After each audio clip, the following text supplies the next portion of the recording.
Okay, hey guys, how's it going? It's Naya Calderon at NWC Counseling. I totally started a live video on my beautiful computer here that obviously does not function the way I thought it would be.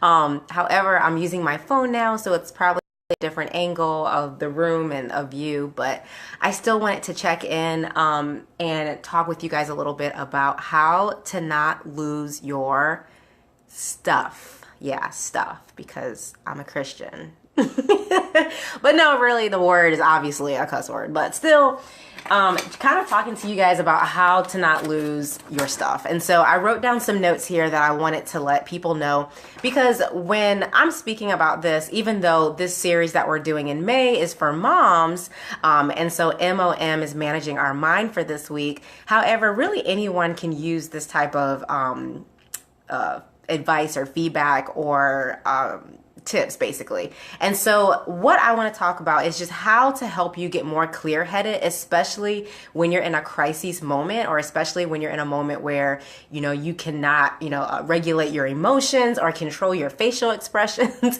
You know what I'm talking about. So kind of just talking about how to have a peace of mind when just a lot of things are happening. So you don't have to necessarily be a mom. You don't have to be a particular kind of mom. You can be a single parent.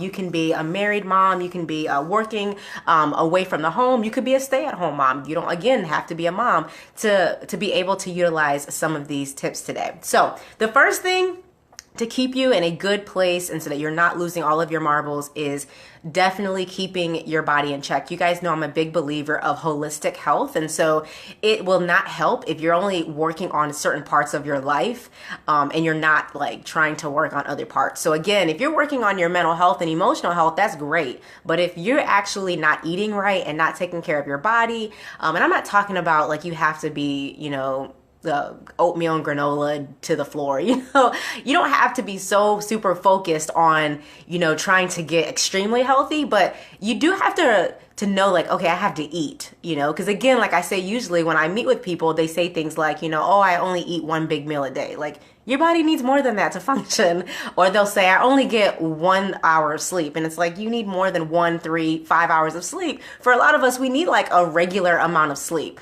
And when we don't get it, we go back to that halt. We're angry, we're irritated, we don't want no one to talk to us. And the minute our child does something ignorant, we want to slap them across the room because we are just running on no sleep, not eating. And so the first thing is to make sure we're taking care of our health. Go to the doctor. For some of us, we might have not been to the doctor to get just a general checkup for ourselves in a long time. So take care of yourself. Make sure you're filling up to par. The second thing we want to do is stay in the moment. For a lot of us, when things start to get chaotic in our lives, we start going to a whole new place. Like we start either envisioning our future, we start trying to predict our future. I tell my clients, when I have clients that do this, like when we're talking and they'll be like, oh, well, I just know that's what that person is thinking, or I just know that's what's going to happen. I'm like, oh, you didn't tell me you had superpowers. You didn't tell me. And they're like, what? And I'm like, you can read minds, right?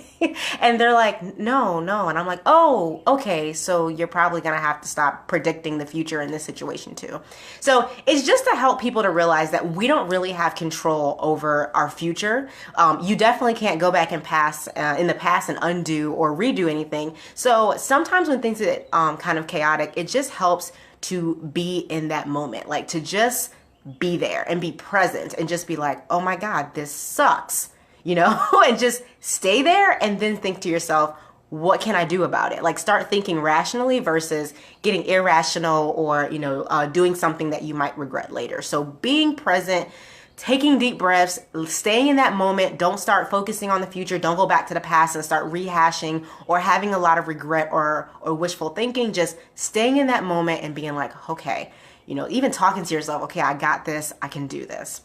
The last thing that I have here in my little cheat sheet, the last thing that I have is that it would be helpful if we can try to, a lot of times we live in chaos because we don't predict things very well. And I know I just said that you can't predict things, but some things we know that if we take care of ahead of time, it helps to reduce our madness that we sometimes as moms or as human beings we live in our environments. So sometimes if we know that, like for me, I know I am terrible, like I mean terrible at cooking breakfast. Like I don't make, in my mind I'm like, God, I wish I was the mom that like had eggs ready every morning. But no, I'm like throwing food at my kids like, y'all want waffles? Like just I'm trying to make it work, you know, and it's so chaotic in the mornings for me. Plus I'm like doing 70 things in the morning. I'm trying to get myself ready. I got to do my daughter's hair. I got to get my son together because Lord knows he's not going to be matching.